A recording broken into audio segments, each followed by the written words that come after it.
should we talk about first? Why don't we talk about the midterm? Let's talk about that. First of all, has everyone seen it? Yeah, it got released today. So it's due November 6th. And basically I'm giving you one case, really interesting case, involving a student who allegedly, I don't know if you've looked at the case yet, cheated on the exam. But it wasn't that clear that it was so bad. Anyway, you'll have a look at the case that got to court, and basically what you're going to do is you're going to read the case. It's not super long. Identify one procedural fairness issue that's discussed in the case, because there is more than one. And for the issue that you identified with reference to case law, you covered, so you have to do three things. Describe the procedural fairness issue, explain what the court decided and why, and then conduct your own Baker analysis and tell me whether you agree or disagree with the court's decision. Then explain why or why not. And that's the part you should spend the most time on. You have a 1,200 word limit, which is pretty long. You'll have plenty of space to write your answer. And that doesn't include footnotes or endnotes. Should be typed double-spaced. Put your name on the front page, your word count on the last page. And it's worth 20 marks. So it's divided between 10 marks for how your commentary is organized. Is it logical? Is it easy to follow follow your logic? And obviously, the other 10 marks are for substantively, what are you saying? So do you address the topic in a way that demonstrates that you understand the issue? So, we spent a lot of time on this, especially last week on Baker. So it's doing a Baker analysis again.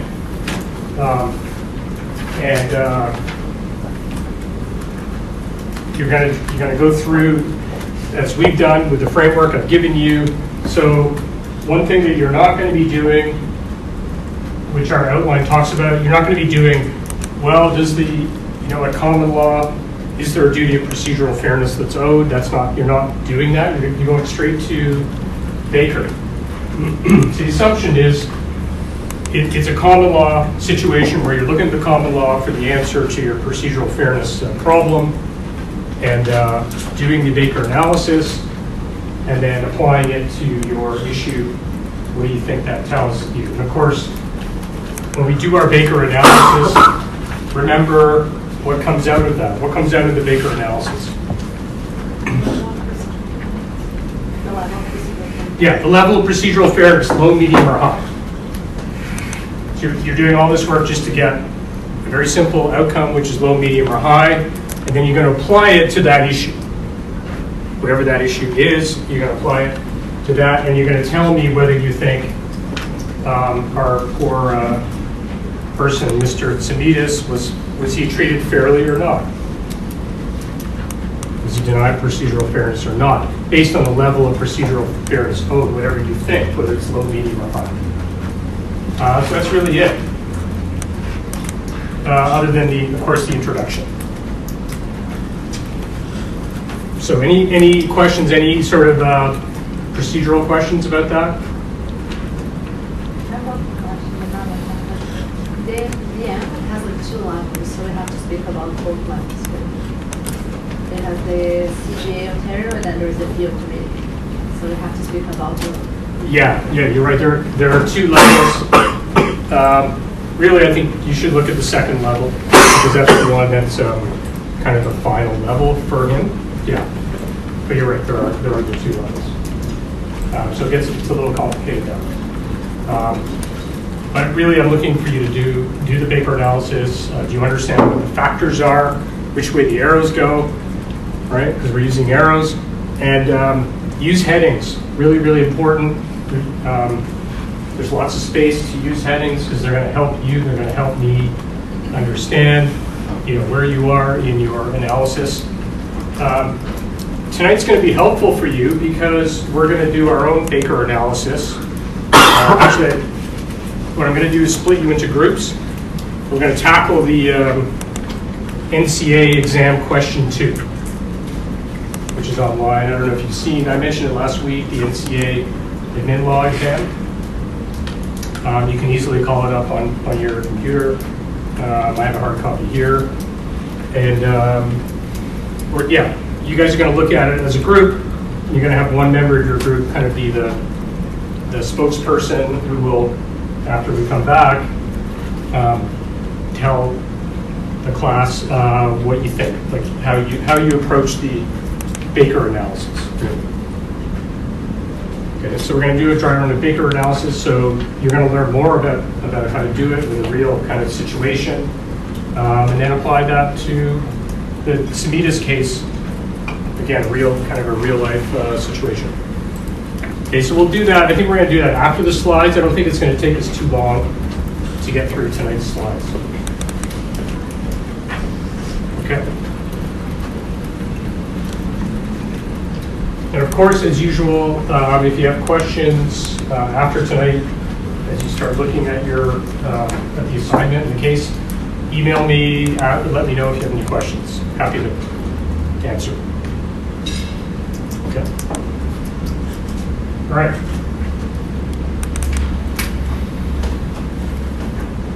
So we're kind of finishing up.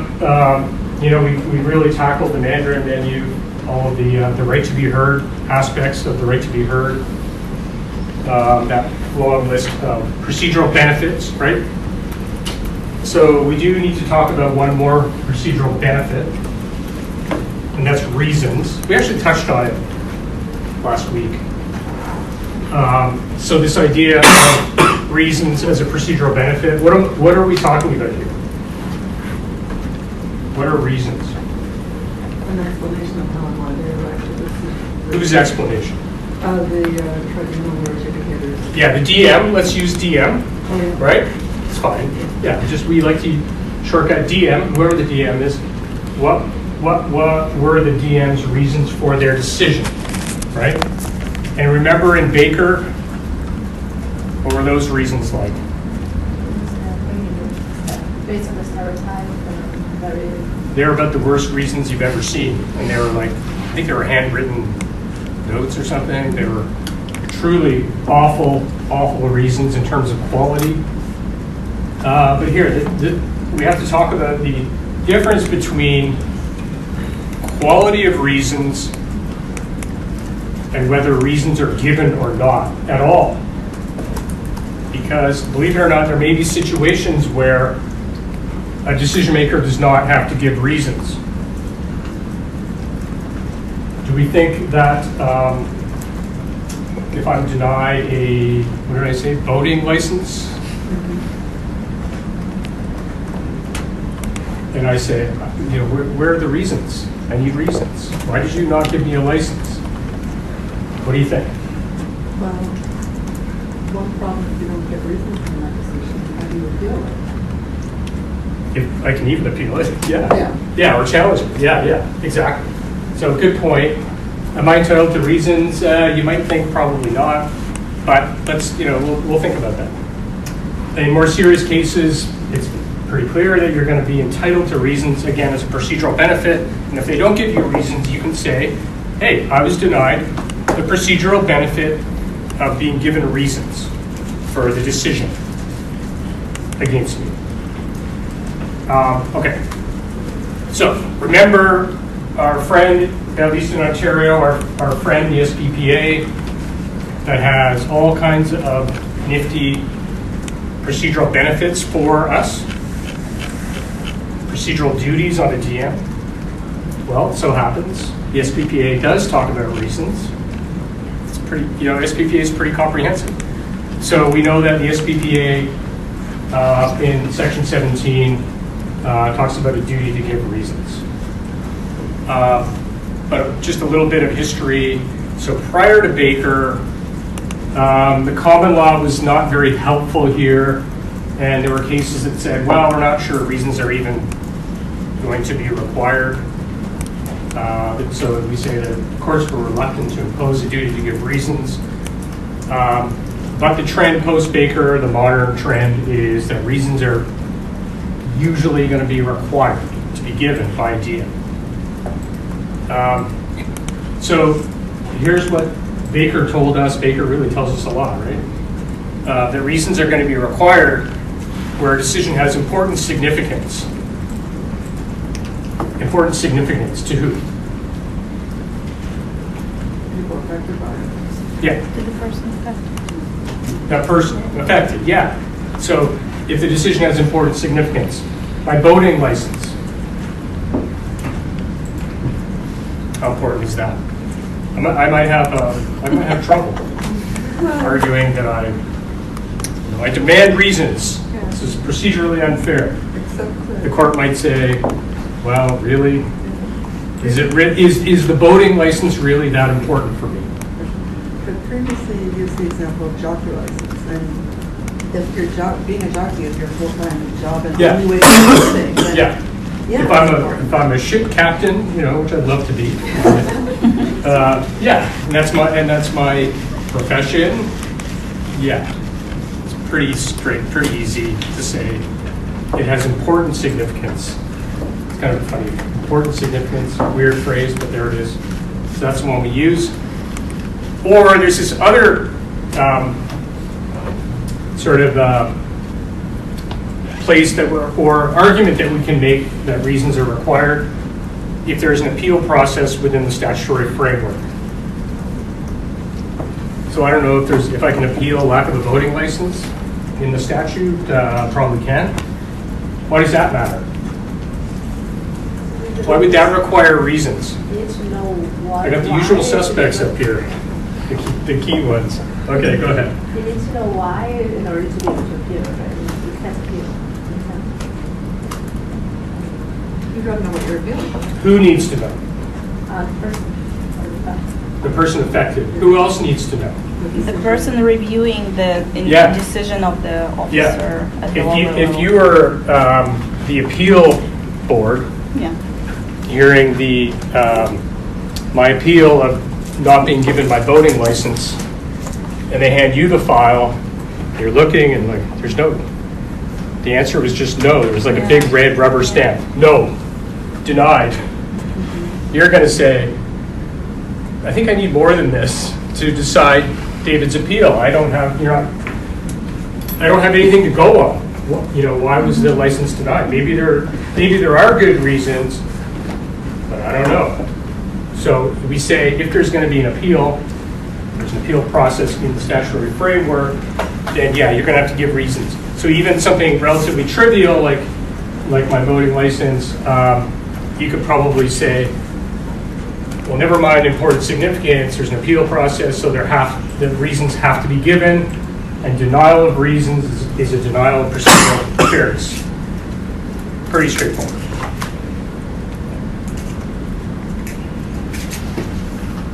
Okay, so here's where it gets difficult, because remember, I say over and over again, and I'm going to say it probably 1,000 more times, that there's procedural fairness, the procedural fairness world that we've been living in the past few classes, and there's substantive review, right? Those two worlds are very different. You don't cross over, you keep them separate. Really, really important. It's like we have a whole different language for substantive review compared to procedural fairness. But there's this one tiny place where the two worlds overlap a little bit, and that is reasons.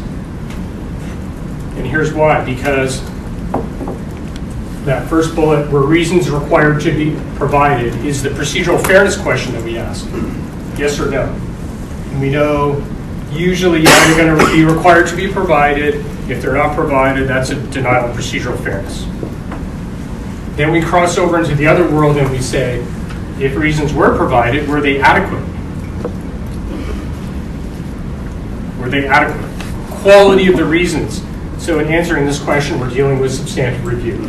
So that's the little only overlap between procedural fairness and substantive review.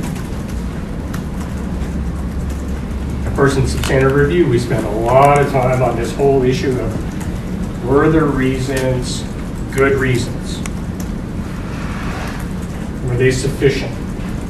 And we're going to spend all kinds of time on that later on. In trying to figure out, well, I don't know, were these reasons good or not? Are they too brief? Do they make any sense? All of that stuff. That's all substantive review. Okay. So believe it or not, it took years for the courts to figure this out. They finally figured it out. Basically, Newfoundland Nurses is the key case where the Supreme Court of Canada finally, settled on this in 2011. They finally sorted out for us, okay, here's where, here's how we look at reasons. Reasons has 1 foot in procedural fairness, 1 foot in substantive review, just like we described. So it's yes or no. Were reasons provided? Yes. Okay, procedurally fair.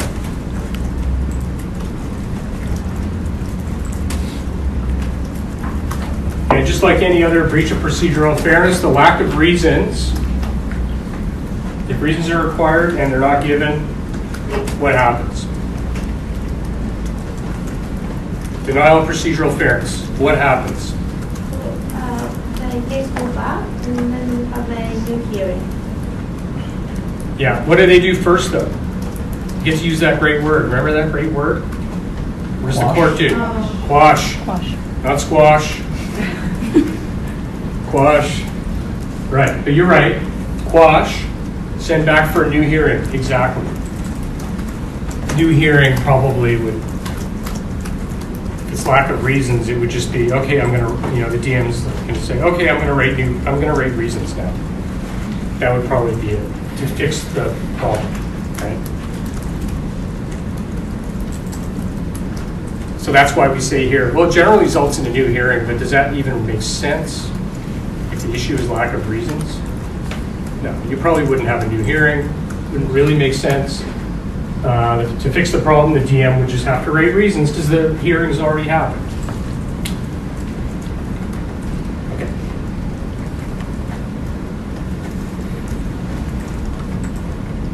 Covered that. So, we always like to kind of remember where we are in the whole procedural fairness framework.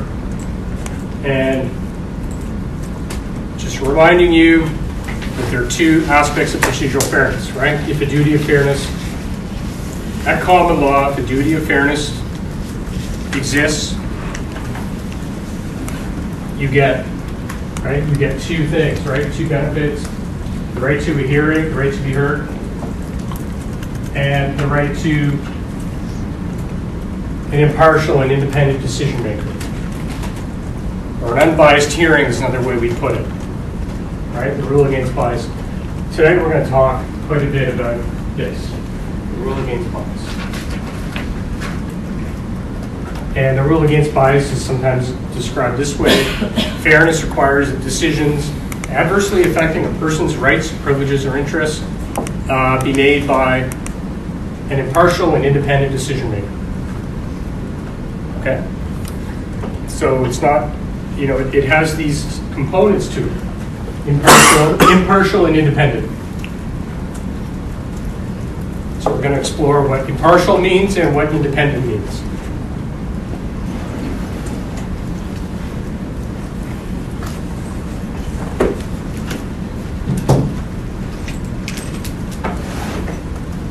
Okay, so what is an unbiased decision maker? What do we mean by an unbiased decision maker? For those of you who you want to answer that question? Go ahead. Unbiased, that they come to it with an open mind, or they haven't prejudged it, that they have no personal stake, they don't have a dog in that race, they're not financially involved in it, or in any other way involved, and that they haven't tweeted about it on social media. Tweeted about it on social media. Very good. All right. We did take a very modern approach to procedural fairness. Yeah, no, that's quite good. We're going to drill down on all of these sort of aspects that Jill kind of introduced for us. So we'll start off with, for you Latin fans. Any Latin fans out there? Oh, yes. I don't like Latin. Maybe I'm in the majority. Nemo judex in causa propria sua debet esse. I probably totally destroyed that. Do you speak Latin? There's no native speakers around who can tell you. Who can tell us? Yeah. So, Who grew up in a Latin household? I live here. yeah. So you're right. Basically meaning no one ought to be a judge in his or her own cause. So that's kind of the way it's framed. I wish that I could be a judge in granting my voting license, but not a good idea for me to do that. So we say that when we talk about bias or lack of bias, we say the concern is not simply with actual bias, but with perceived bias. So this is something we have to get our head around. Is that you're like, oh, okay, it's all about perception. So it's all kind of loose and vague. Beautiful sunset, by the way. Can't help but look at that. Yeah, so we talk a lot about perception of bias. So we have to adopt that language. And it's very easy, and students do this all the time. Well, that decision maker was biased. And I say, stop. No, don't say it that way. I had a perception, or there was a perception that that person was biased. Perception. And again, lots of people here did the University of London program, and Yeah. one of the cases that was driven home to us there was ex parte Pinochet, and Lord Alcamus, or whatever his name, I don't remember which Lord, was on it was about extraditing Pinochet, and Lord, whatever, his wife was on the board at Amnesty International, and that was enough to, you know, even though he was at arm's length, that was enough to say, no. Yeah, Start over. Quash. Yeah. Quashed, okay. Yeah. I think it was Lord Hoffman. Yes, you're right. You know the Lord? Okay. Yeah. That's very good. Good for you. Okay, yeah, so we're now starting to, touch on a little bit of, oh, well, there could be a bias by way of some kind of relationship between a decision maker and some other person. So we'll get to that. And we're gonna break it down into, well, what are the different types of perceived bias, right? So that's the key phrase there. So there's this quote that's, I think, really important for us. It is of fundamental importance that justice should not only be done, but should manifestly and undoubtedly be seen to be done. So again, it's perception, right? And the reason, well, the kind of main reason why we talk about perception is it's very hard to get into somebody's head. That sounds funny. How do we get into somebody's head and figure out, what's going on in their brain? We can't do that. It's almost impossible to do that. So we say, well, let's look at the situation, and does this situation make us uncomfortable, and do we perceive bias? Okay, that's the best the law can do is that. And that's why we don't say, well, yes, there was bias, or no, there wasn't bias. We don't use that language. We're very careful. So we say, here, we do not examine the actual state of mind of the decision maker, because it's pretty much impossible to do that. But we ask whether there is a sufficient risk that an impermissible degree of bias will exist. So it's another way, these are just sort of different ways of saying the same thing. Okay, this is where it gets nasty, because the law tells us, well, the degree of impartiality and independence required at law will vary according to the context. Nightmare, right? Like, oh, okay, now I've got to figure it out. There's degrees of acceptable bias. I don't want you guys to worry too much about this. I think it's better for us to just approach it as what do we as sort of thinking humans think is acceptable or not acceptable in terms of bias or perception of bias. Okay? So we're not going to get too much into this variable standard, but understand that, yeah, that's a concept that exists, but we're not going to worry too much about it. We're going to try to come up with some kind of common ground on what is,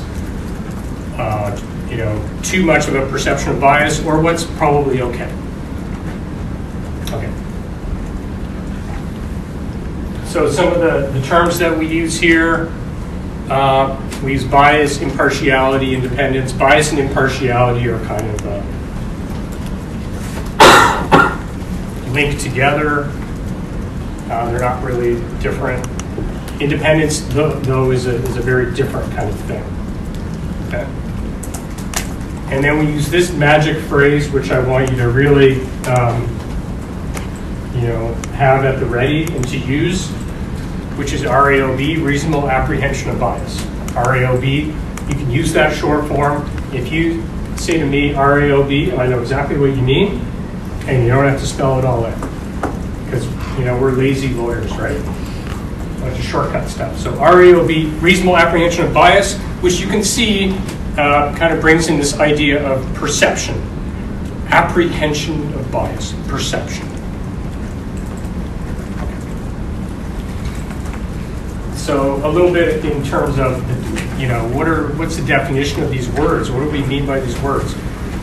What is bias? Well, bias is a decision that's driven or based on illegitimate interests or irrelevant considerations.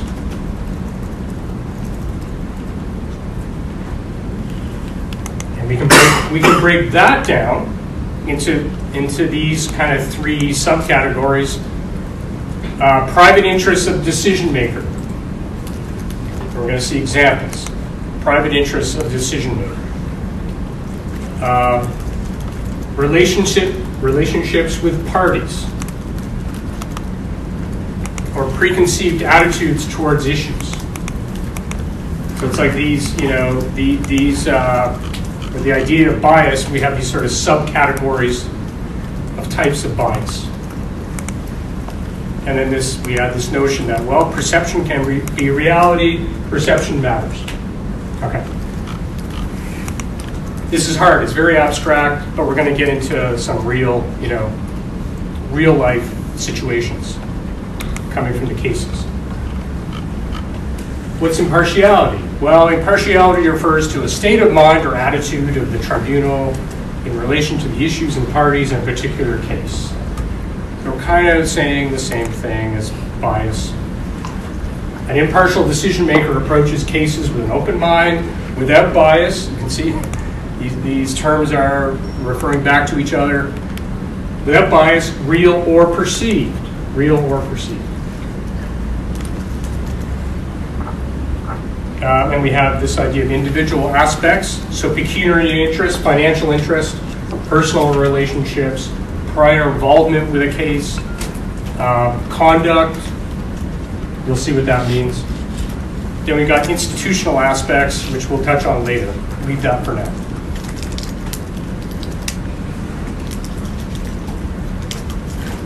Okay, for a moment, we're going to leave bias and impartiality.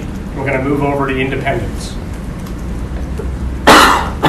Again, we're kind of introducing the terms right now. So independence, what is independence? It's based on status or relationship to others, particularly the executive branch of government. In the case of judges, it depends on three objective guarantees.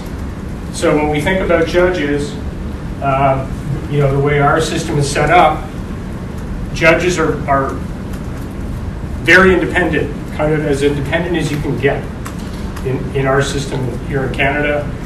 They're independent, and we look at the three sort of guarantees or three aspects of independence: financial security, security of tenure, and administrative control over adjudicative functions.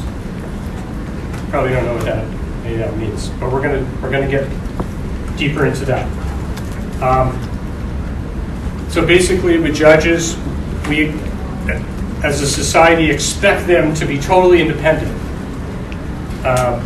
where does the money come from to pay a judge? Well, it comes from the government, right?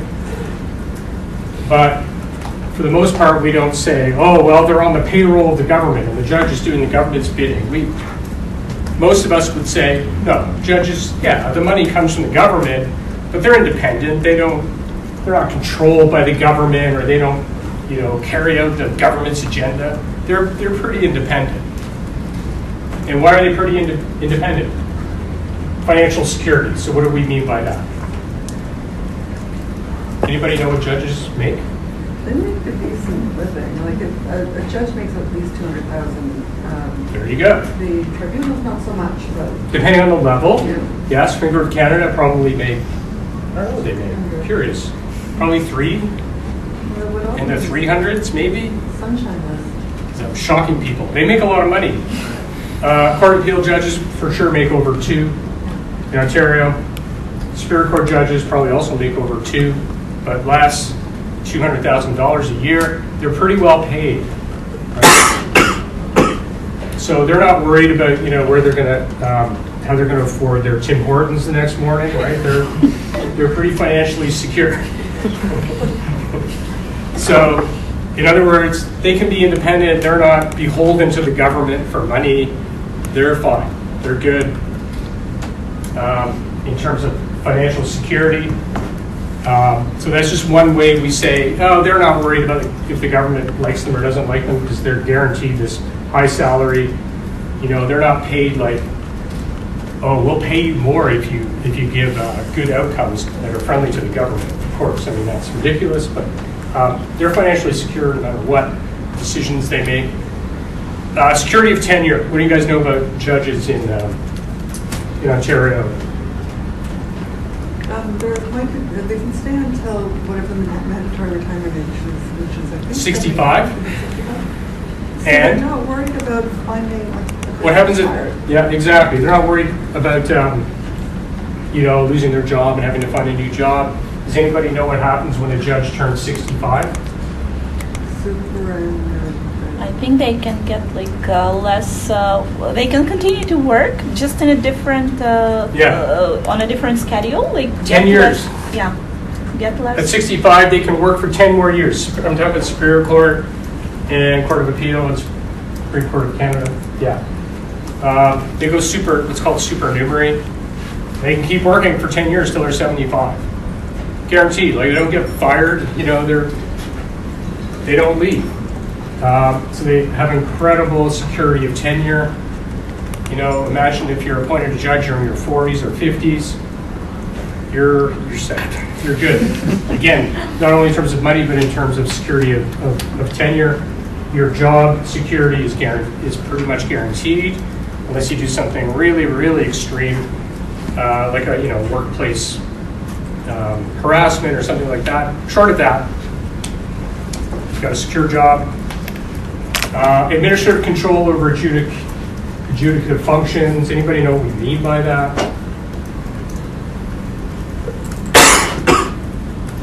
What do we mean by that? It's up to them to come up with their schedule and Yeah. Exactly. They have judges in the courts. They control how things happen in the courts, their scheduling. They don't have some government minister or government employee coming in and telling them, hey, judges, I think you need to double your caseload. Or they don't do that. The government, and you just know this from experience, the government doesn't interfere with that stuff. They let the judges control their own courts. They run their show. And it's not perfect because, a government can say, well, we're actually going to cut your budget a little bit. They're pretty careful about that stuff. They can't do it, so there's a little bit of issue there. But for the most part, judges run their show, right? They don't get any interference from government. So this is kind of the gold standard of independence. But like with a lot of things, with our DMs that we care about, they don't get this stuff. They're not that independent. But on those 3 points, we worry if there are any sort of aspects of their appointment that here that might interfere with their independence. But, so we'll get to that later on. So this is the common law, this idea of independence. We happen to know that there's no constitutional guarantee of independence, and there was a big case called Oceanport that said you can't use the charter to guarantee independence, but we're talking about common law. And again, we know that the degree of independence that's acceptable or not acceptable can vary. We won't worry too much about that. Okay, back to really the most important issue here, which is reasonable apprehension of bias. This is the one that you've got to get really comfortable with, and you're likely to be called on to apply these concepts to a real case. So we have the Committee for Justice and Liberty case, Supreme Court of Canada, 1978. It's a really key case in the development of what do we mean by reasonable apprehension of bias. And they came up with an objective test because it was just so difficult. Like, how do we know a reasonable apprehension of bias when we see one? Well, that's not easy.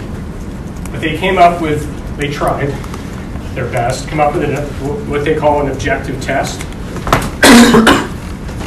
It's not perfect, it's far from perfect, but it's kind of the best that we have pretty much. And as we were talking about before, we're not looking into the mind of the DM because we can't. So we ask, is there a reasonable apprehension of bias? And here's the key quote. It's kind of long. The apprehension of bias must be a reasonable one, held by reasonable and right-minded people, applying themselves to the question and obtaining thereon the required information. What would an informed person viewing the matter realistically and practically and having thought the matter through conclude? Super helpful, right? It's like, I don't know. It's a bit ridiculous. It's like, oh, well, now I know what it means. Not really. But this is the language that we use. We have to use this language to apply. When we are analyzing a fact situation as to whether we think there's a reasonable apprehension of bias, the Supreme Court of Canada tells us to use this language, so that's what we do. That's what we do. So what is, you guys who went to law school in England, did you learn about the reasonable person? Or the reasonable man? The man on the Clapham bus. That's it, the man on the Clapham bus? Yeah. So basically what I always say is like, oh, well, how do you know, what's the reasonable person? Well, right now, let's all go down to the elevators, go down to Yonge and Dundas, and just grab like the first person we see who's probably going to call the police, but we'll be very gentle and say, do you have 5 minutes? We need to tell you a story. And you tell them the story, and they're like, what are you talking about? Okay. Would you, if that were you, would you be worried that DM was biased? Yes or no? Yes. So it's the reasonable person test, person on the street kind of thing who knows nothing. You tell them the story, and would they go, no big deal, or they say, ooh, I don't like that, that makes me uncomfortable. That's basically the test.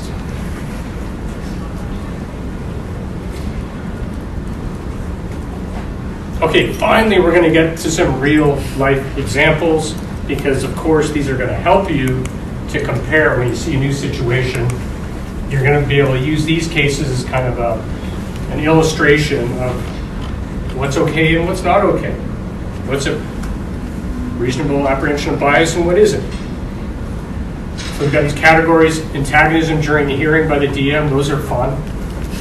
Association by one of the parties with the DM. Involvement of by DM in a preliminary stage of the decision. Attitude of DM towards the outcome, and pecuniary bias. So this is a good slide because these are kind of the full range of RAOB right there. So it's a good little checklist to, when you're looking at a situation, well, which kind of bias might this be? You can categorize it using that slide. Okay, so we're looking at the first one. Antagonism during the hearing. So the key issue when we're looking at antagonism during the hearing is, did the antagonism affect the opportunity to present the case? So what we worry about there, so what are we talking about there? What are we talking about? Antagonism during the hearing. Let's assume it's an in-person hearing. What are we talking about? Well, in the Baker case, I know it's not in person, but he actually wrote things like, "We'll be the drain on the system forever," and something about her mental health. And Yeah. a lot of stuff that came through there was very clearly race-based and judging the mental health issues of Ms. Baker's situation. Yeah, absolutely. But let's think about a live hearing, an in-person hearing. You know, we're in a hearing. Everyone's there in person. You know, what are we talking about? Well, maybe if the DM is rude or takes Yeah. a bad attitude towards one of the parties. Rude, bad attitude, aggressive. Give me some more words like Joseph Broya. Joe Roy. Well, he's a lawyer, but yeah. Yeah, but that kind of behavior. But yeah, Yeah, rude, aggressive, nasty, mean, sarcastic. hostile is another word. All of these kinds of things. Bad behavior, throwing things. That's really extreme. But it's happened. Anything you can imagine has happened in a hearing somewhere. You know, I don't like what I'm hearing from a lawyer, so I like throw my can at them, you know, at their head or something. I think that's you know, rude, aggressive, hostile, nasty, terrible behavior. So that's what we're talking about, antagonism during the hearing. Yeah, and we know that antagonism, so imagine this. I'm the DM and I'm very polite and friendly and I smile, but I have a lawyer who's like, I have Joe Groya. You guys know who Joe Groya is? Yes. I have Joe Groya as my counsel. Joe Groya, this is a fair game, just attacks everyone or one side, and is like really rude and cuts people off and is horrible. Well, my lawyer's aggressive, horrible behavior can be attributed to me, right? So you can say, oh, sure, David was fine, but his lawyer was terrible and antagonistic, and therefore exhibited reasonable apprehension of bias that way. What if my lawyer is equally horrible to both sides? What do you do with that? Extremely rude to the plaintiff and extremely rude to the defendant.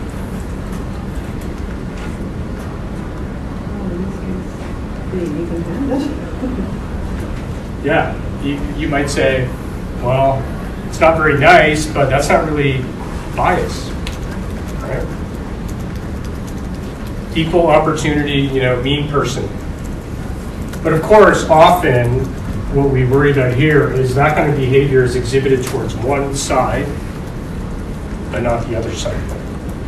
And that's where you start to say, okay, well, it's one thing to expect people to be polite, but this, you know, this crosses the line.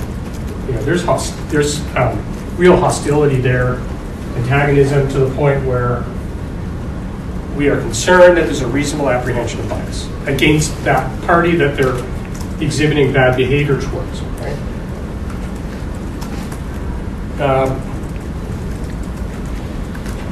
What if, okay, I'm the DM and I'm like being very patient. I'm saying, you know, Ms. Lawyer, you've already said this. Can you move on to your next point? And she persists and keeps repeating herself. And finally, I say, it's enough. Stop. You say, oh, reasonable apprehension of bias. Well, the courts say, no, we're going to allow a DM to have, assert some degree of control over the process, right? And if a party is just sort of, you know, behaving badly and messing up the process, the courts say, well, we're going to let a DM be rude, you know, to say, okay, enough. I've heard from you enough. Move on. Sit down. Be quiet. it's no longer your turn, something like that. So the courts say we have to let DMs control their hearing, right? And a little bit of rudeness is fine. But it's up to you guys to sort of figure out, okay, is it that or is it something worse? Right? The courts don't want to step in and say, well, you know, this rudeness is unacceptable. No, it's not that. It has to be, you know, serious, and it has to be kind of uncalled for, right? An uncalled for hostility kind of thing. But sometimes a little bit of rudeness is, you know, is helpful for the DM to control their process. So we have to take a bit of a balanced approach. Okay.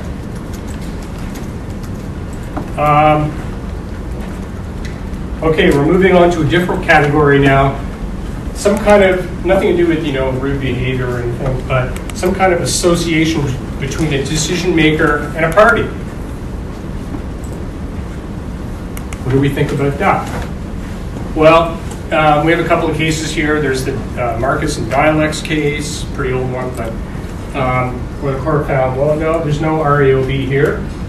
And what was happening in that case is that a DM, a panelist, used to be a member of a firm who's acting for one party, a union. But it was a long time ago, and the court said, yeah, we're not so worried about that, because a lot of time has passed. But that's something that you might look at and say, that's interesting. We used to be at that firm, and now that firm is, you know, representing one party. You know, do we worry about that? Depending on what tribunal we're talking about, and I don't even know if it exists, but let's say there's the architects tribunal. With certain specialized things, unless they're looking for a layperson member, if you're going to have a little bit of that cross-pollination because you're just not, the pool isn't that big. So there's exactly. Relationship. Right, so these things come up all the time. You know, it's a small world. Like, oh, wow, that's funny. That used to be, you know, these things happen. Right.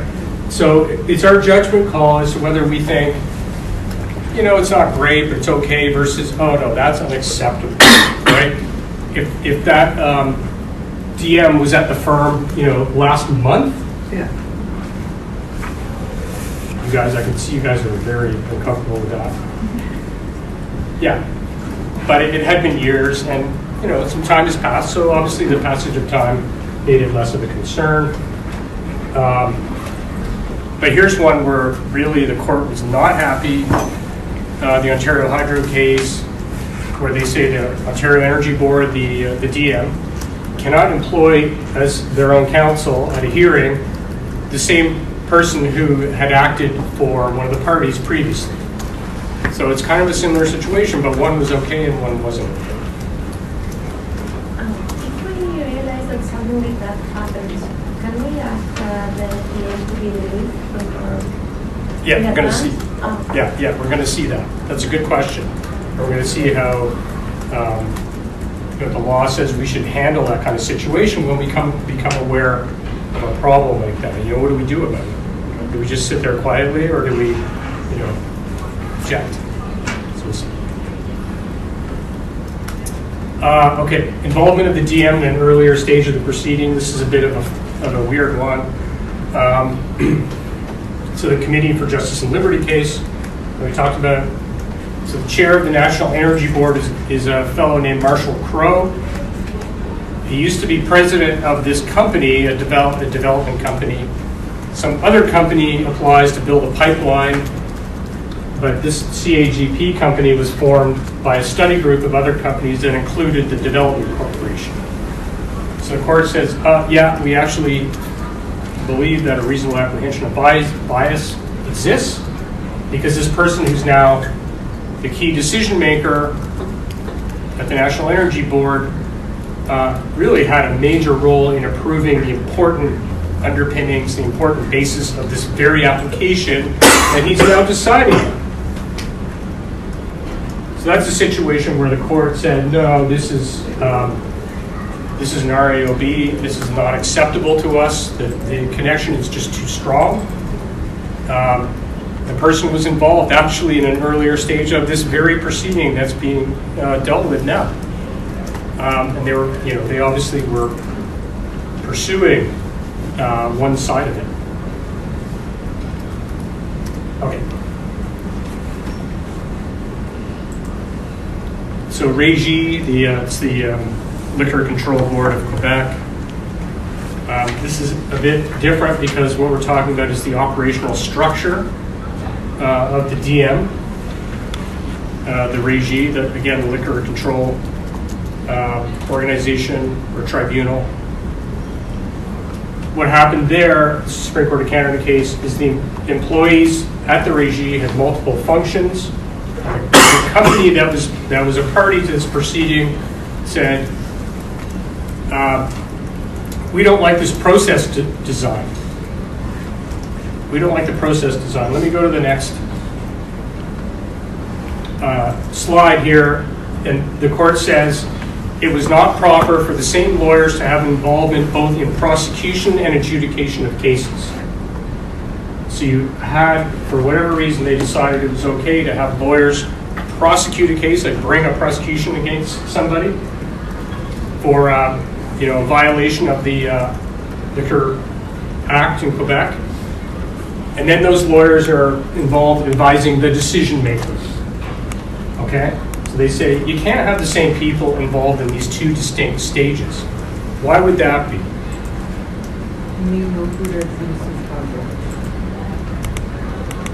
In a way. Explain though. Why do we care? Well, if they're advising the people who are going to make the decision, they can see the type of info that is beneficial to themselves, and you can really forget the other stuff. Think of it this way. I always like to go back to the police example because we're sort of more familiar with that. You're a lawyer for the police. You're helping the police, go after a criminal. You're giving them advice. Then that same lawyer becomes a lawyer for the judge when the case is being tried. I think that would make us uncomfortable, right? Because they started off having the mindset of, prosecuting, this person's guilty. Now they're advising the judge. You're going to think, oh, they've already made up their mind. They're going to influence the judge. So they shouldn't be involved at the two stages. This is a pretty unusual case. This is my son, Sam, by the way. You can have a seat at the back. He's in pre-law. He's thinking about law. So he's going to see what he can learn about it. Okay. Yeah, so they found that it was unacceptable for lawyers to be involved at two different, very distinct, importantly distinct stages of the same process, investigation and prosecution. Okay, but here's a piece that we can pull out of REGI. It's a bit of a more modern take on what does RAOB mean. Maybe even a better quote than the last one we looked at. So, would a well-informed person viewing the matter realistically and practically, and having thought the matter through, would they have a reasonable apprehension of bias in a substantial number of cases? So that's kind of it's nuanced, but it's a little bit of a more modern articulation of what a reasonable apprehension of bias is.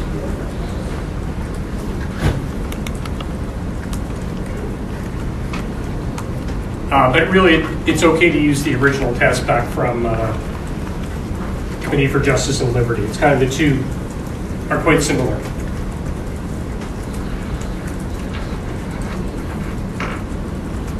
Okay, here's a good one. I like talking about this case.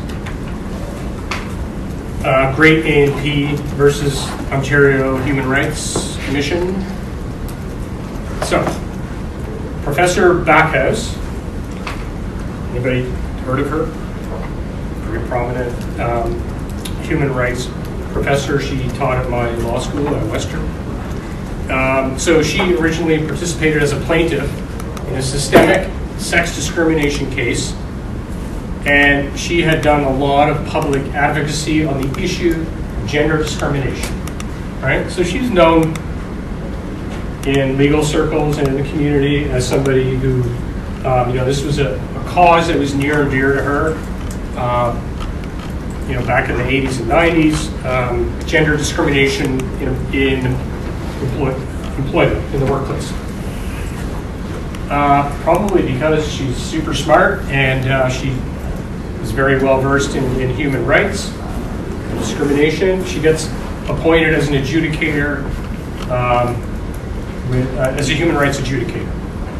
Back then it was called the Human Rights Commission. Now there's a Human Rights Tribunal. Anyway, she's a human rights decision maker, and she gets put on this as a decision maker in this case being taken against Great A&P, the grocery company.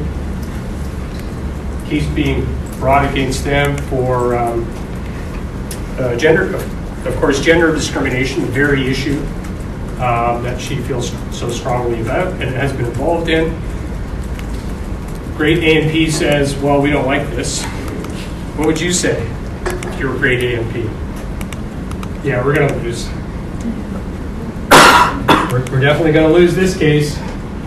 Did not get the right adjudicator. They bring a challenge, and the challenge is actually upheld. And the court says, yeah, this is a reasonable apprehension of bias. It's not acceptable. They say this, that she descended personally as a party into the arena over which she now presides in relation to the same issues she has to decide. So they found that to be reasonable apprehension of bias. Does anyone have any, usually people have comments about this. No, I did. You and probably others are wondering about it. Well, one of the things that I think is a danger here, and it can be a really unfortunate thing, is yes, you want to avoid the apprehension of bias, but you also then run the risk of alienating or locking out people who have knowledge, experience, have published on the issues, have been academics and researchers, so that can turn around and hurt you. Right. On the other side, you would say, who better to decide this case? Somebody who knows this law inside and out. She's studied it. She's written on it. She knows this stuff. Right. So isn't that the exact kind of person that we want versus, some other person that they just kind of bring in and he says, well, I don't really know much about gender discrimination, but yeah, go ahead. Let's, I'll decide it. So essentially, Is that a great outcome? Where's the bias? It's what they're calling attitudinal. Attitudinal bias. She isn't. So the allegation, which one they did, she has she's exhibited an attitude towards this issue. I know I'm not. But it's not an attitude. It's probably more fact-based, right? But we don't know, because it's dependent on the context of the words. But she's an academic. But if she advocated for one position, then she would be biased in her words. Yeah, I find this case a little hard to defend. To be honest, I get people say kinds of things that you're saying, that she knows the law, she believes strongly in gender equality, and why would we think that she wouldn't keep an open mind when she hears the facts? She might say, well, the facts don't support a problem here. I'm going to uphold, I'm going to side with Great A&P. Facts are fine, right? Who's to say that she's just going to have a closed mind, not listen, just whack the company. But this back in 1993, this was of concern to the court. I said before, I think if this case were decided again today, we might see a different outcome. Because it seems a little too much to say because she's passionate about the issue that makes her have a closed mind. Well, it's basically saying we're holding it against her that she's an expert in the issue. Yeah. But we're Another way holding of against putting her that she's for equality, basically, is what they're saying. There's no... And what's wrong with that? Because that's what the statute says there should be equality. There should be no gender discrimination. Yeah. But they felt, well, she's crossed the line. She's too much of an advocate. She's too vocal. She's too, she's got views that are too strong. So this has crossed the line, reasonable apprehension of bias, based on her attitude that she's displayed in all the work that she's done in a very public way. Again, I'm saying this doesn't mean I believe it, because I do think it almost does more harm than good to kind of knock out people like this who have expertise. It should be decided differently today. Yeah, I do think it would be decided differently today. But that's, something to be aware of. And we know that it's always possible for somebody to cross the line on attitudinal bias, to go too far. What if she said, as far as I'm concerned, every single company in Canada discriminates, or something like that? It's a bit extreme, but if she said that, you might say, okay, well, she's not even going to come here with an open mind. She's going to yeah, you're guilty. They're guilty, just because an accusation was made. But I think that if that was the case, she will not be avoided at all. yeah, maybe. Maybe. I guess the counter argument would be, well, she should hear other kinds of discrimination cases, not gender. Maybe racial or disability or something else, but not gender, because she has these, strong views on gender discrimination. Again, not very persuasive, but there you go. I would have felt it if I heard. Yeah, I didn't get a feel. Okay. So moving on, pecuniary bias or, financial bias.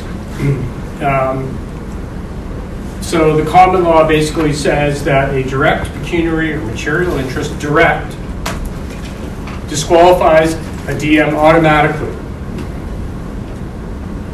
You have a direct financial interest in the outcome. Well, that usually doesn't happen. Could. Usually we get these cases that are like, well, maybe, it's not very direct. So let's look at energy probe. These cases are, they're pretty few and far between, but so we have this energy probe case where Olson, who was a board member, DM, was president of a company that supplied cables to nuclear plants, and he was a member or official of organizations that supported the use of nuclear power. So he's a pro-nuclear power person, and now he's sitting as a DM on an issue that involved atomic energy, nuclear power. So the court ends up saying, no, we don't see it here. There's no direct pecuniary interest as of the date of the hearing. They looked at it and they said, regardless of the outcome of the hearing, we don't see that Olson is going to benefit financially from the outcome. Even though there was this allegation that Energy Probe made to try to establish that Olson had a reasonable apprehension of bias because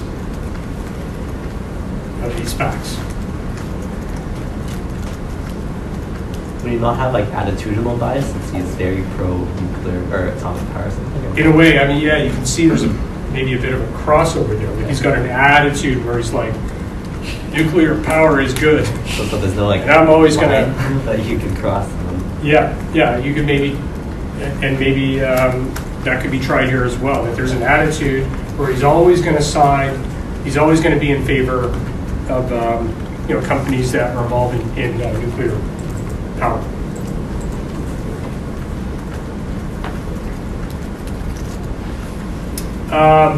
Variations in standards. I don't want to worry about this too much for you guys, but we know that the standard of disqualifying bias can vary with the context.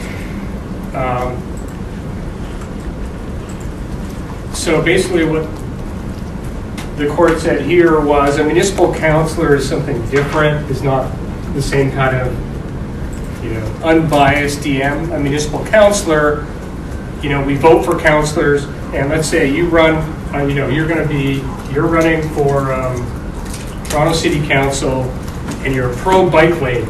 Just pick an issue. You're very pro bike lane, and so we're going to vote for you to get in there. And then there's a hearing, or you're sitting on a zoning panel or something, and it has to do with bike lanes, and you're going to whatever you do, you're going to decide in favor of bike lanes. You've got a closed mind. the courts say, you know, we're okay with that because we understand municipal councilors have a platform. I'm pro-development, I'm anti-development, whatever your platform might be. People vote for you because of that. So the courts tend to, in the municipal world, you know, they're much more likely to look the other way and not worry about these kinds of allegations of bias. So you have a municipal councilor who's for pro-gender equality. That looks the other way. Pro-gender equality. Yes, but in the other case, there's an attitudinal bias. Yeah, no, it's interesting. But I think they said, well, the context of a municipal councilor and a municipal decision maker is different. It's political. It's got these political aspects to it. Of course, we expect that. So we're not going to be so sensitive about it versus a different thing like a human rights decision being made where you're violating human rights law and you could be fined, big fines, these kinds of things, reputational damage, so forth. So I guess there's, the courts are saying, these contexts are different. We're going to be more relaxed in the municipal world, less relaxed outside. Yeah, so that's really explaining the old St. Boniface case, that these people won an election and they may run on a particular platform, development platform.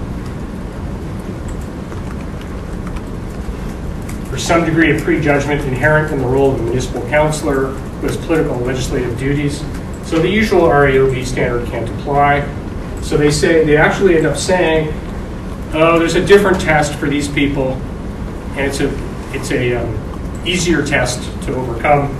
So all they have to show is that they're capable of being persuaded, or they come to the issue with an open mind. So it's not the usual RAOB test. And that's very specific to a very narrow kind of case, which is a municipal councillor and municipal decision maker.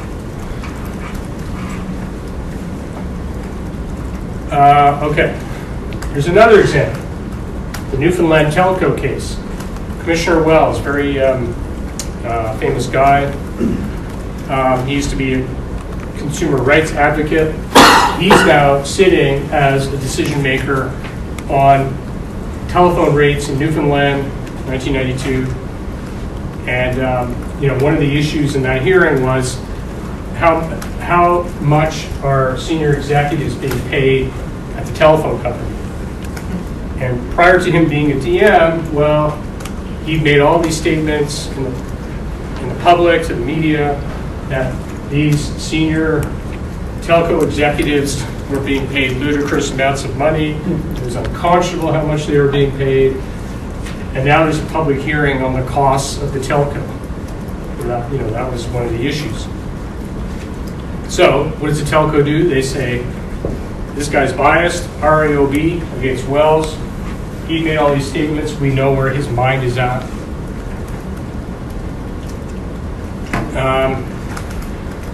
Well, the court actually was okay with this.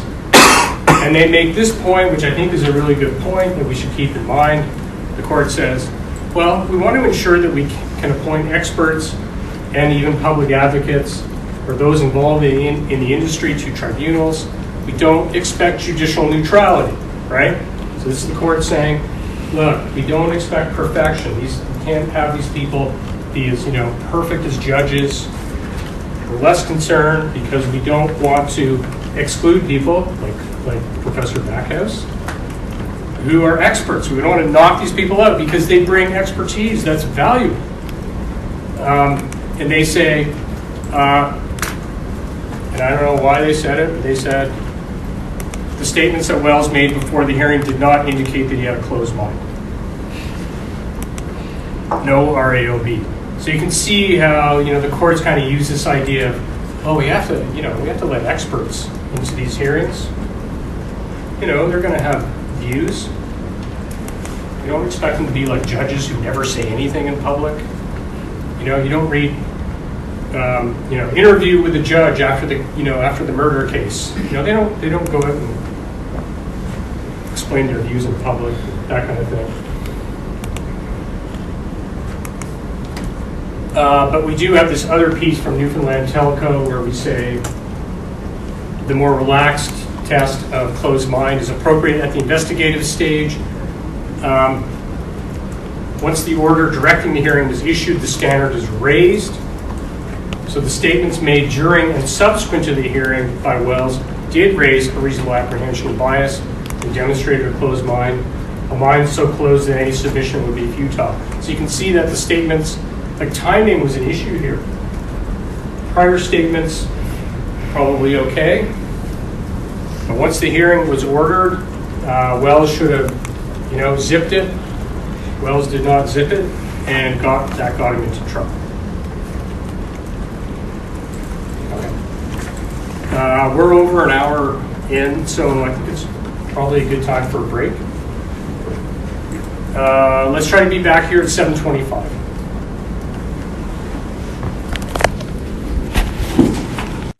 More to say. And we'll just kind of go back and look at kind of the definition of independence. What do we mean by independence? And it's described here as the tribunal's status in relationship to others and the extent to which the tribunal, in making a decision, is free of interference by the executive or the person who appointed them. Usually what we're talking about is a relationship between the DM and the government. And we learned about the 3 judicial requirements of independence: security of tenure, financial security, control over the administration bearing on their adjudicative function. And the courts say, well, these are all still applicable to the tribunal world, but they're adapted to a tribunal context. And again, we learn and have learned that, like with a lot of other things, we don't expect our DMs to be perfectly independent in the same way that judges are, or almost perfect. It's more of a relaxed approach to the question of independence, but still can be very, very important in a particular case. So Ocean Port Hotel, I'm not going to talk too much about this, because there was this hotly contested case where the argument was made, well, there should be a charter right to independence of administrative DMs. And Supreme Court of Canada said, no, we're not going to take it that far. There is no charter guarantee of independence, so we don't worry about the charter when it comes to independence, but we do think about the common law and whether the common law is going to tell us there's a problem with this DM because they're not sufficiently independent of the government or independent of the person who appointed them, in those 3 ways. So we'll look at the McKenzie case. A residential tenancy arbitrator's appointment was rescinded midterm. It came up again as argument that there's unwritten constitutional guarantees of independence. That was not accepted. And then there was this argument that, well, there's a spectrum of decision-making types, and when it comes to independence, it's a sliding scale, and if the role of the DM is adjudicative, there's going to be a higher degree of independence owed. And the court agreed. The BC Superior Court agreed. The Supreme Court agreed with McKenzie. There is a range, and residential tenancy arbitrators are at the high end, they say, and they say, with those people, these adjudicative DMs, we're going to expect a higher degree of independence. Okay, so again, a bit of a sliding scale. Let's go back to the Régie case, because the Régie raised the question of independence. Remember, the Régie is an investigative and adjudicative body. So the court says, well, let's look at these people, what's going on with them in terms of independence. And they say, well, the members are appointed for 2 or 3 or 5 years. The maximum term is 5 years. They can be dismissed for cause. And there were a number of points of contact between the Régie and the minister. So that's something that we look at. What's the relationship there? And then the court says, well, do these institutional aspects reveal a reasonable apprehension of bias in the sense of a lack of independence? So what does the court tell us coming out of Régie? They say one thing, which is important for us to know, and that is, again, court saying we don't expect administrative DMs to be like judges. So we don't expect them to be appointed for life or appointed until they turn 65 or 75. 2 or 3 or 5 year fixed terms are acceptable, right? We probably wouldn't accept that for judges, but we do accept that for administrative DMs. These fairly short terms are acceptable, and some of you may know that in Ontario, terms of 2, 3, 5 years are common. They're typical, but anything from sort of 2 years and shorter is probably going to raise the court's concern about lack of independence. Can somebody explain to me why we care? Why do we care if a DM is appointed for 1 year? Let's take the example of a 1 year appointment. Let's put it in real terms. Yeah, why do we care? The appointment include base his decisions and be very important, whether he will do the right. Yeah. If you're a 1 year appointee, think of it this way. If you're a 1 year appointee, how secure do you feel in your job? Not very. You're going to be like a nervous cat. I don't know why I thought of that. Nervous cat going into work every day. You're like nervous. You're looking over your shoulder. Anytime you see two people talking in the hallway, you start to think they're probably talking about me. But what are you going to, sir? What are you going to think if it's a 1 year appointment and the government is there thinking about whether they're going to reappoint you after 1 year? How is that going to affect your decision making? It probably tilts towards the types of decisions that you assume the government are going to make. Right. Because you're nervous. You're not very secure. You got a short term. 1 year is short. Clock's ticking. And you're thinking, boy, I better not make a decision that the government is going to be unhappy about. Whatever's going on in your head about what you think the government wants. Let's say it's immigration. Oh, this new government is very, anti-immigration. So I'm going to say no a lot for a year to keep the government happy so they don't go, let's get rid of this guy.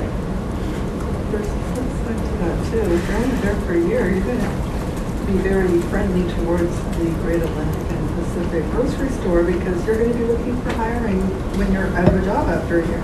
Oh, I hadn't thought of that. That's an interesting one. Well, I mean, It's more the it's more the DM, the adjudicator, is looking at the government who has the power over them to give them let them keep their job. They're going to be kind of obsessing a lot about what does the government want me to do here. And that doesn't, if we're a party before that DM, that doesn't make us feel very good, does it? Because we know they have one eye on you and one eye on the government, and worried about keeping the government happy. So 1 year, pretty much unacceptable. Although they say fixed term appointments are acceptable, and roughly 2, 3, 5 years is what the threshold is. Again, less than 2 years, not so good. Not so good.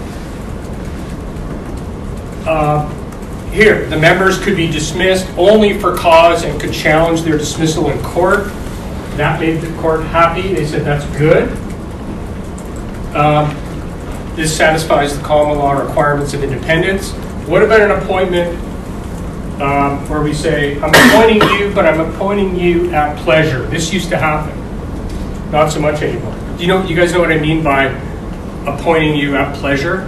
No. at pleasure of the Governor General. It's like the king and the court jester, right?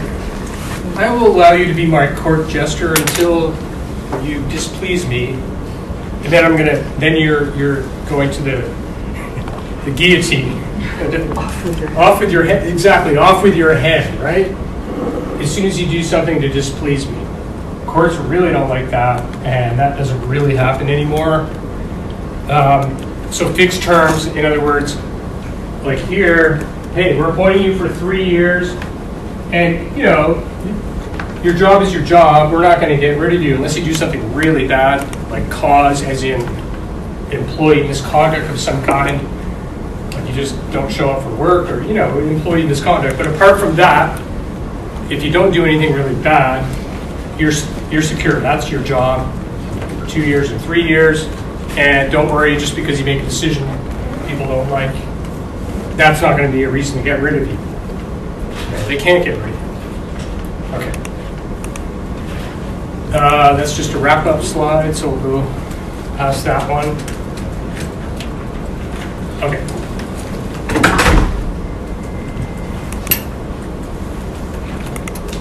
So we have to talk about this little add-on piece, which is this idea of delegation. So think of it this way. Sometimes there's a DM, there's one person, they hear the case, they decide the case, and that's it. Very simple, right? An arbitrator, one person. But what if there's a board or an agency, which a lot of these are, like a big agency, like the Ontario Securities Commission or the Ontario Labor Relations Board, where you have like hundreds of DMs. That's a big tribunal.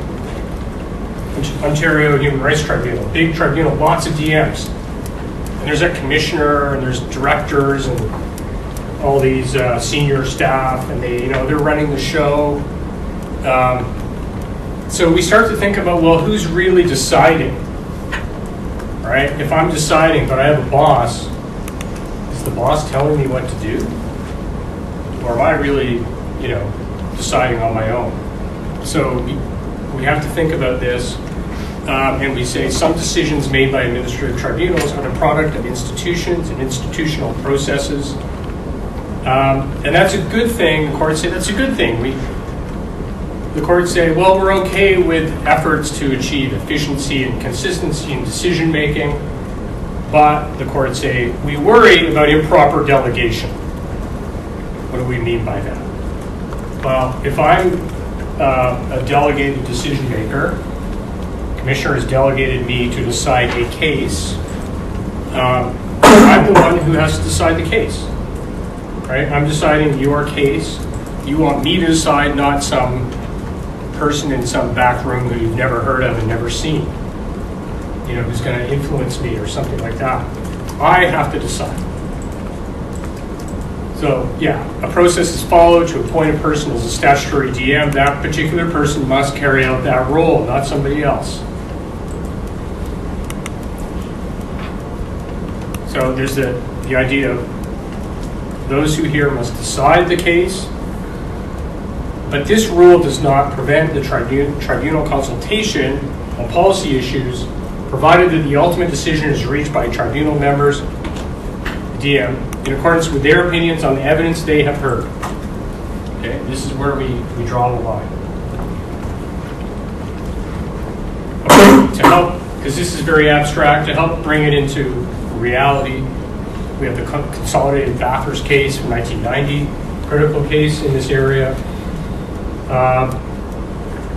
Involves the Ontario Labor Relations Board, OLRB, and they used to have this thing, they probably still do, called full board meetings, where they discuss policy implications of draft decisions of 3-person panels.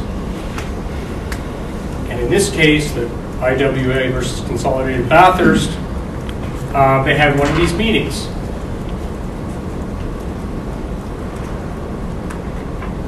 Sorry, go back. So what happens at these meetings? So the chair, calls a meeting and says, let's see your draft decision. DM let's talk about it. Let's talk about it. You might think, ooh, that's not so good. That makes us a bit uncomfortable. What are they talking about? There's a draft decision. Well, so the court says, we're okay with this. We're okay with this kind of meeting. But here are the rules. Here are the limitations. Here are the rules. Any kind of meeting like this has to be initiated by the DM, the hearing panel, the DM, not by the chair. And that's important. So the chair can't say, hey, David, here you're working on that decision. You got a draft. Why don't we have a meeting tomorrow and talk about it? Not good. Not good. But me, as a DM, I'm in charge. I can say, it's a complicated decision. It's going to have a big impact in this area of law. I better go have a meeting with the chair to say, let's talk about this. This is what I'm thinking of doing. So if I initiate it, fine. If the chair initiates it, or the boss initiates it, not good.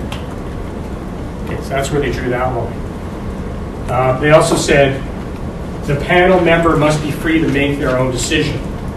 So we can't have this meeting and the chair says, I'm the boss, you're going to change your decision. I read your draft and I don't like it. You need to change that. Very, very bad. That would be offside. So it's delicate, right? The chair has to say, David, I read your decision. It's really interesting. But have you thought about the impact this might have on, labor relations, factories, or something like that? And I might be like, I'm getting a very strong hint here. Maybe I should change my decision. But there's a qualitative difference between, you should think about this other point of view versus change your decision for us. So, I'm the adjudicator. I have to have the freedom to do what I think is right because it's my decision. Also, the panel has to determine its own facts. There can't be new evidence. So, chair calls me in, reads my decision and says, I read your findings, but I read somewhere in the newspaper last week that this happened and this happened and this happened, and you should put it in your decision. And I say, yeah, but that wasn't put in evidence before me. Yeah, but I know it's true, so you got to, put it in there. Change those facts. Change your factual findings. That's fatal. Offside. Cannot do that. So the chair, the boss, cannot start engaging you in a conversation about your factual findings, can only talk to you about, these are the policy implications or legal implications of your draft decision. So think about it. So there's kind of these very strict, walls put around these kinds of meetings or consultations that if you cross the line, that's going to be fatal. So it so happened in this case, because the union got wind of the fact that there was this meeting, and they thought this stinks. We're gonna overturn this because there should never be a meeting like this. This is wrong because of the rule that he or she who hears must decide. They can't be having these meetings with other people, changing things. Well, that's where they drew the line. Is it because there was no bias or just a procedural problem if that happens? So it's interesting. The problem here was crossing the line of the person who hears must decide, which is a general rule in administrative law, maybe related a little bit, but it's its own thing, that the person who hears the case must decide. And we all know from a fairness point of view, we were in the hearing, you were facing me, you were trying to convince me of something, I'm right about this or that, and then you find out somebody else is actually dictating the result. We would all be upset about that. I mean, unless it favored us. But if it didn't favor us, we'd be very, very upset about that and say, who's the decision maker here? This is strange. The person who I thought was a decision maker is not. There's somebody else in the background, pulling the strings. I'm just a puppet. They're pulling the strings on me. No good. I have to, if I'm empowered to make decision, it's my decision, nobody else's. And that's where they draw this line. What was the remedy when the quash and? Yeah, new hearing, they would say, new hearing, forget it, improper. The person who allegedly heard the case didn't really even hear or decide the case. They didn't decide the case. That's what they would say. Quash. Procedural fairness as in violation of the he or she who hears must decide rule. Is this what they refer to as deliberative discretion? Or is that something else? I feel like that's something else. It's something else because it's not really discretion. Okay. Like these are findings of fact, findings of Okay, law, okay, yeah, right. but you're close. It's almost in the same family, Okay. and we're going to talk about that.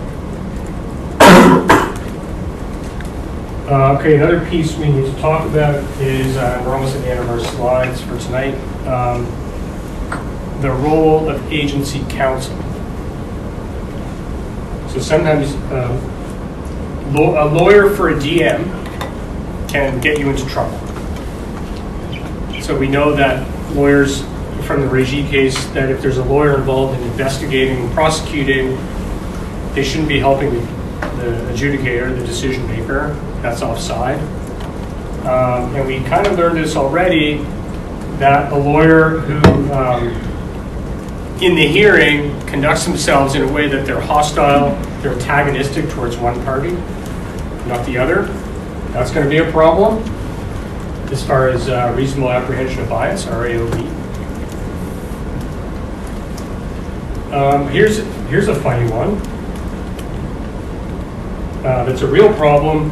Because you get in the administrative law world, in our DM world, there's all kinds of DMs who are not lawyers, right? Which is fine. It could be engineers or doctors or lay people or what have you. All kinds of different, people from all walks of life, not necessarily lawyers.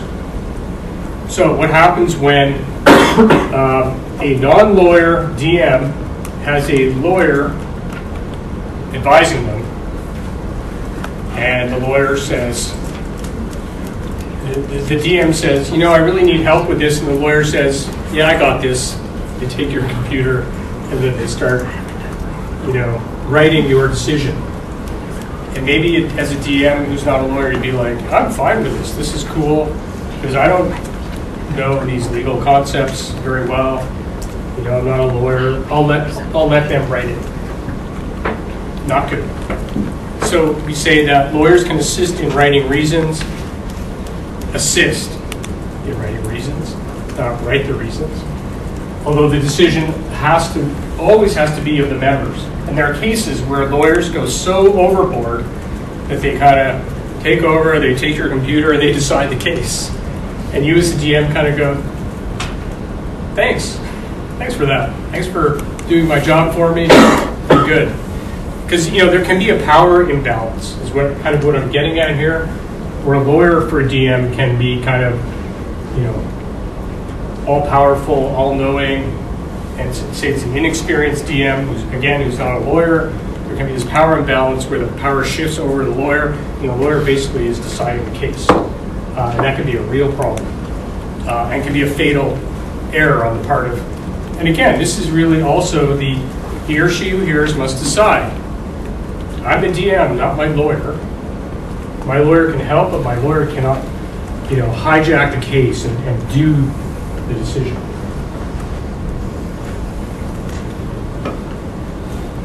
Oh, we're at fettering. I knew we were going to talk about fettering. Okay. So guidelines. We need to talk about guidelines because almost all DMs have published guidelines, especially the bigger ones, in how they do their cases procedurally, or even guidelines on law, these kinds of things, interpretation of their legislation, all good stuff. The question is, when do guidelines go too far? And they can go too far. So here's a case, the Thamotharum case, Federal Court of Appeal. And the court was looking at these guidelines in that case, and they say, yeah, we encourage this. We think guidelines or a good thing for a DM to be transparent, to educate their audience about the law, these kinds of things. And there was a guideline that so happened to reverse the order of evidence. But they say there can be a problem with guidelines if they're too restrictive. So a guideline that says, we always have the order of evidence in this way, like a very strict guideline that leaves no room for discretion, that's a problem. In this case, the guidelines were okay because the guideline directed members to consider the facts of each case and consider whether circumstances warranted deviation from the rule, whatever rule we're talking about in the guidelines. So they say reasonable for the board to set a guideline. So yeah, again, imagine even on law, if there's a guideline on law, it can't be so restrictive or so directive that a DM doesn't keep an open mind. Well, the law is this, so you lose. That's the law. They have to keep an open mind, and if there's discretion, they have to be open-minded and exercise discretion in each and every case, rather than be kind of railroaded by a strict guideline that leaves no room for discretion. Okay, small point, but important one. Any questions? Going too fast. Sorry? Can you go back to slide 4?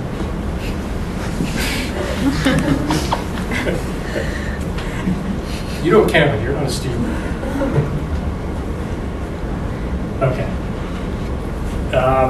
So it is 8 o'clock, and I think what we'll do now is we'll split into groups. And we're going to look at question 2. Does everyone have it? Probably most of you have it, if not all of you. Question 2 on the NCAA admin law exam has to do with a company called Magic Construction. Magic Construction. Number 2, that one is the federal public works. Federal Public Works Act. Yeah. Magic Construction. They're building hockey arenas. Very Canadian case.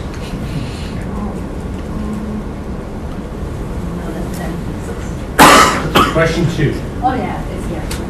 Got it? Yeah. Yeah. Okay. That one is federal public works. Question 2, under the acting under the Federal Public Works Act. Okay, so I'm going to split you into 3 groups. See how this works. Okay, group 1. 1, 2, 3, 4, 5, 6, 7. You guys are group 1. Group 2. 1, 2, 3, 4, 5, 6, 7. And the rest of you are group 3. You're group 2. 1, 2, 3, 4, 5, 6, 7, 8. Okay, yeah. Oh, is it 7 or 8? Great math on my part. You said So seven. you guys are group 3. Pick a person to take notes 7. and to be a spokesperson. Okay, so somebody take notes. And you're going to be doing a Baker analysis. And we're going to walk through on the board. I'm going to write up on the board what we think the best answer is. Take a shot at it. And I'll give you, let's go to 8.